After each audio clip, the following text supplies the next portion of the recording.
que é uma discussão muito comum entre quem acompanha corridas automobilísticas, especialmente Fórmula 1, que é sobre a tema: se bons carros fazem bons pilotos ou bons pilotos conseguem superar carros medianos, enfim. Quanto da vitória é mérito do talento do cara e quanto é resultado da máquina, né? Aplicando isso ao cinema, seria como perguntar mais ou menos se o sucesso de um filme vem da construção técnica, ou seja, ação, som, montagem, aquele negócio todo, ou da força do roteiro, que conduz tudo isso para um lugar que realmente importa muitas vezes, evitando o vazio técnico. Eu acho que pensar e tentar responder essas questões vai posicionar muito bem a sua experiência com Fórmula 1, ou melhor, F1 ou filme. Estou te oferecendo uma vaga na Fórmula 1. O único lugar onde você pode dizer, se ganhar, que você é simplesmente o melhor do mundo.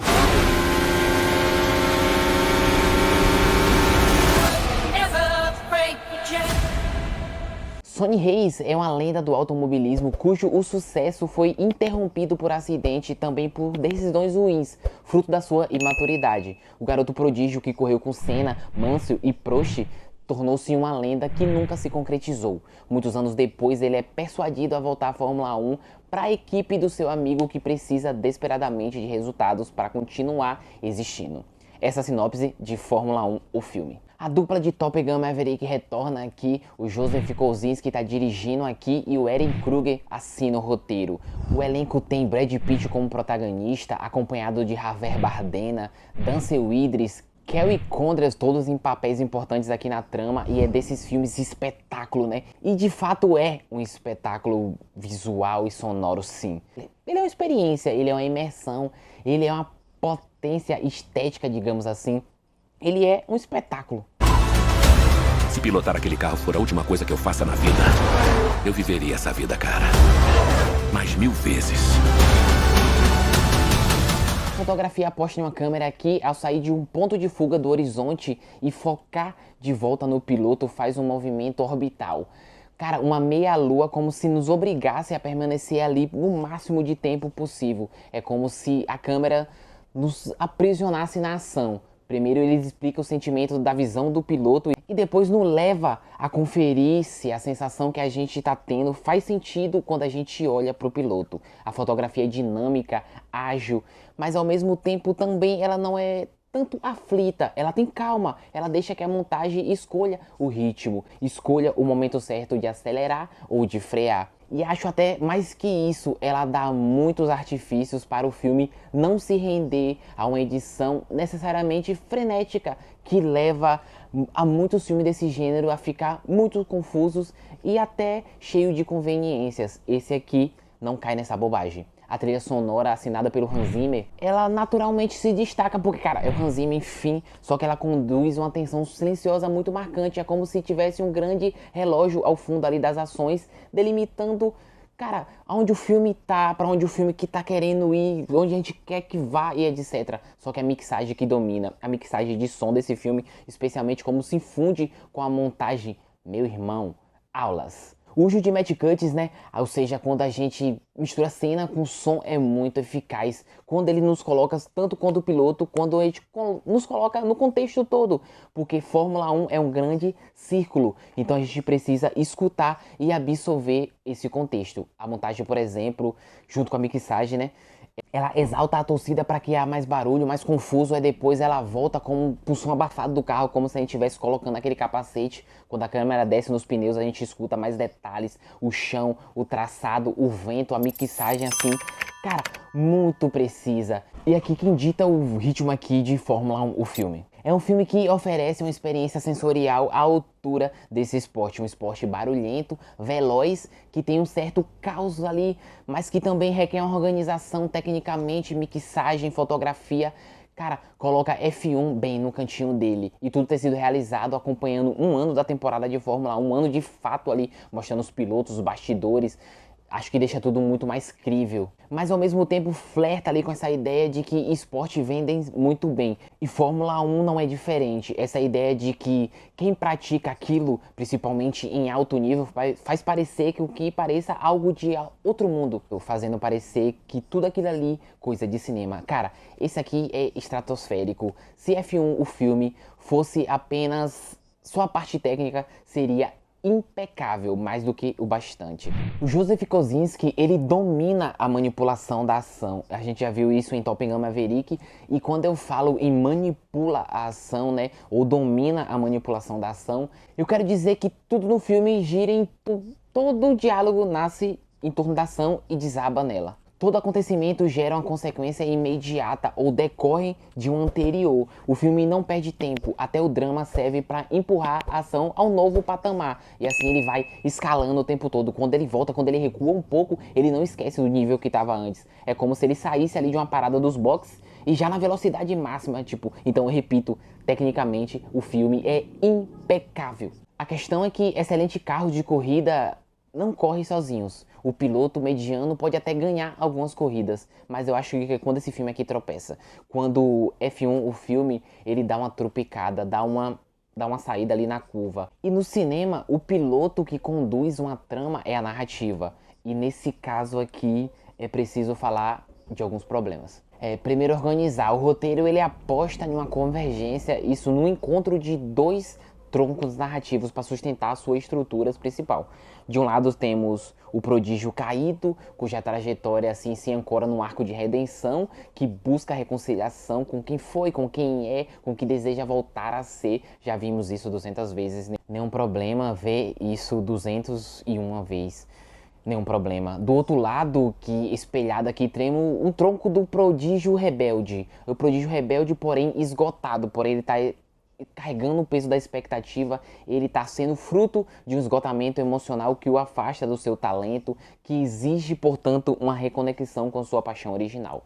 A gente já viu isso essa busca do propósito, esse negócio todo. Essa última parte, aliás, costuma ser o ponto de partida de muitas histórias que leva à estrutura do prodígio caído. Ou seja, se a história do prodígio rebelde não funcionar, ela vai desaguar nessa outra história que pede uma redenção, portanto, a do prodígio caído. Levando aqui mais pro filme para ficar mais claro, o Pierce, ele poderá ser o Sonny caso ele não encontre seu prumo. Tudo isso eu acho muito interessante porque faz com que a narrativa tenha que fazer essas duas coisas se chocarem e consequentemente se responderem, se retroalimentarem, e aí o filme fica realmente muito dinâmico com relação ao roteiro ali no primeiro ato e em parte do segundo ato. De certa forma, a narrativa se organiza como um circuito de Fórmula 1, só que tem dois carros, um tentando acompanhar o outro.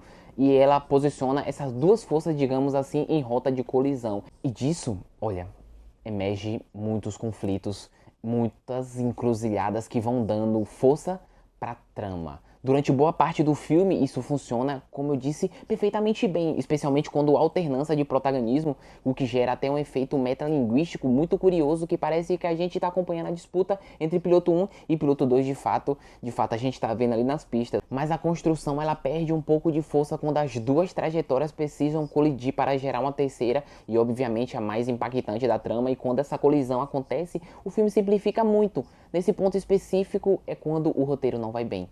O problema é que o filme abre um leque gigante de caminhos. Ele começa parcialmente com todas as possibilidades, mas às vezes com medo de se comprometer com uma delas. Tanto que o final é um pouco, eu acho, de um filme um pouco hesitante. Ele não sabe se ele vai desaguar ali no drama de um personagem ou na redenção de um ou de outro, na amizade, no romance ou no clímax óbvio do esporte, na catarse que a gente conhece muito bem do filme do gênero. Embora ele entregue sim um clímax tipo de um bom filme esportivo com direito a pódio, esse negócio todo, a apoteose, né? A sensação final é um tanto agridoce. É de uma história que, eu acho que eu me perdi em algum momento e não dá mais tempo de eu me encontrar. É como se o filme tivesse vencido a corrida sem saber exatamente qual o troféu ele queria erguer. Fórmula 1, o filme, ele sai de um primeiro ato assim impecável, desemboca na primeira parte do segundo arco muito efetivamente, mas à medida que avança ele vai se refugiando apenas na próxima cena de ação, o que nem é nenhum problema para muita gente, na verdade para grande parte do público. São cenas excelentes, como eu já disse, mas quem quer ir além dos olhos, o problema conceitual da narrativa pode atrapalhar. E eu defendo que até mesmo as maravilhosas cenas de ação chegam a um certo ponto que precisa que o filme, me dê mais artifícios, ela precisa que o filme dê, que alimente mais as cenas de ação. Tanto que do meio pro fim ela se torna muito repetitiva. Talvez porque a Fórmula 1, como qualquer corrida, seja por natureza repetitiva e também não há nenhum problema nisso. Mas aqui a gente está diante de um filme.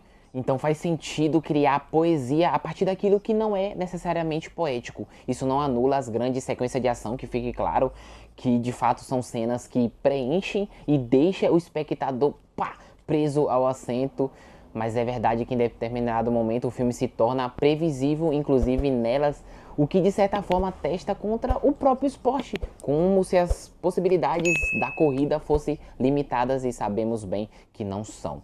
Veja Rush, por exemplo, ainda para muitos o melhor filme de corrida de Fórmula 1 já feito. Rush tem uma dose de drama antes do momento climático e uma manipulação criativa do tempo. O tempo enquanto objeto de fato aumenta consideravelmente a tensão, sem mais nada precisar existir. Não só isso, a rivalidade intrínseca e aí sim duas narrativas não convergindo, mas se repelindo para curiosamente se encontrar como se fosse uma batida. É isso que Rush é. Tudo isso sem forçar nada, como se sem ser tão explícito. A dicotomia entre dois pilotos já bastava. E acho que F1, o filme, até sugere isso. Eu trouxe aqui essa ideia de que tem essas duas estruturas narrativas diferentes, que a gente precisa decidir o que a gente vai fazer com essas duas aqui. Só que ele abre mão desses símbolos muito caros e muito importantes para a corrida. O tempo é um deles, né? O tempo como objeto de desejo, o tempo como caos, o tempo como precisão, como aquela questão milimétrica. E aí ele vai apostando nesse treinamento entre dois protagonistas que em determinado momento eles dois não querem falar sobre isso. E eu acho que uma coisa que me tirou do filme é a voz dos narradores. Cara, narradores que ninguém se importa e ficam ecoando ali como oráculo, deixando o filme excessivamente explícito, pedindo que a gente, sinta atenção. E nisso que vai acontecer agora, o narrador fica ali, ó, como oráculo dizendo. Isso também, às vezes perde um pouco, às vezes não, mas é só um detalhe. Eu acho que um grande problema disso que eu tô trazendo aqui é que fica muito sensível à diluição das coisas dramáticas, que até o filme em certos momentos ele pede para que ele tenha um pouco mais de escopo e tenha um pouco mais de substância, é como se o filme estivesse brigando com o próprio roteiro. My friends, eu tô te entregando essa cena de ação aqui, mas eu posso te dar mais um grande motivo para que essa não seja só uma cena de ação maravilhosa, pode ser. É mais ou menos isso, o filme ele não dobra a aposta para que ele não tenha um elemento que gira em torno do nosso protagonista, ele não dobra a aposta. O Javier Bardem e o Brad Pitt acaba tendo que resolver assim muita coisa em cena, só deles dois, como se ele preenchesse essa lacuna ou tentasse corrigir problemas do filme em torno dessa história. Tem uma cena em um hospital, eu não vou entrar em detalhes aqui para não dar spoiler, em que dois personagens conversam como uma terceira ameaça vai entrar no local, só que aí ele recua. Essa cena, ele deixa muito óbvio que foi inserida aquilo ali posteriormente, que foi colocada entre aspas ali depois da montagem. Retorna aqui para essa brincadeira do que eu tô trazendo. É como se mais uma vez o filme dissesse: pô rapaz, me dá um pouco de drama aí pra eu sustentar. A próxima cena, a cachapante que eu tô construindo, eu tô fazendo a minha parte. Agora é contigo, irmão. Dito isto, é importante reforçar: eu definitivamente não desgosto de F1, o filme. Pelas críticas levantadas pode parecer o contrário, mas tá longe disso, tá? Tecnicamente, o filme é impecável. Apesar de um fundo verde forçado ali, outro aqui, um acabamento bem apressado em um filme que é tão magnânimo assim, não chega a se incomodar, mas tá lá. Mas eu gosto muito da contagem regressiva das corridas, de como cada um impõe um novo elemento narrativo, como se as coisas estivessem, cada start a vários filmes dentro desse filme. É um filme cheio, é um filme lotado assim de ação por todos os lados, conflito vem de todas as direções, som, zoada, barulho, é de todo canto. Quando foi a última vez que ganhou uma corrida? Domingo, Daytona. Ah, não, foi mal. Eu falei de Fórmula 1. Tá, foi mal. Então, igual a você.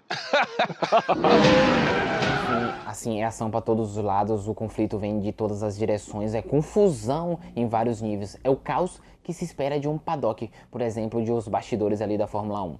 Aí tudo isso, a montagem, a direção constrói com muita maestria. Até mesmo nos momentos contemplativos, ele é curioso isso. O Brad Pitt, por exemplo, correndo a pé ali pela pista, é rapidamente interrompido pelo caos. Só que falta tempero. Se o filme fosse um piloto, seria sido daqueles muito forçados e intensos, mas que falta talento.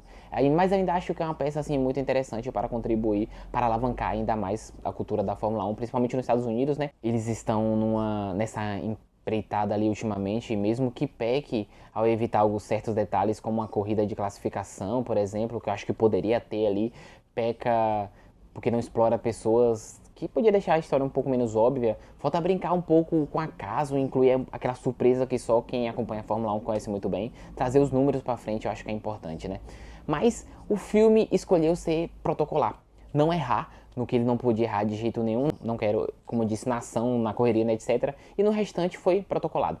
É um filme que não tem tanto jogo de cintura, é pesado, ele é extravagante, mas ele também é atravancado, ele anda muito, mas ainda parece um pouquinho em termos narrativos com freio de mão puxado. Ao tentar convergir as duas tramas centrais rápidos demais, eu acho que o roteiro perde um pouco a mão, e quando converge, parece não saber um pouco dali em diante. É como diz ali, é como dar a Ferrari na mão de alguém comum. E foi mais isso que aconteceu aqui com o F1, o filme. Ainda é uma Ferrari, um espetáculo, mas sozinha ela é apenas um carro vazio. Do mundo.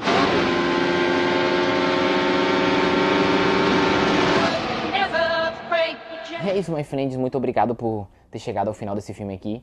E, antemão, eu amei o filme, cara. É um filme que vai te prender. Eu recomendo você ir assistir esse filme igual o Top Gun Maverick nas telonas. Então, vai lá e depois escreve aqui pra mim nos comentários. E até a próxima. Valeu!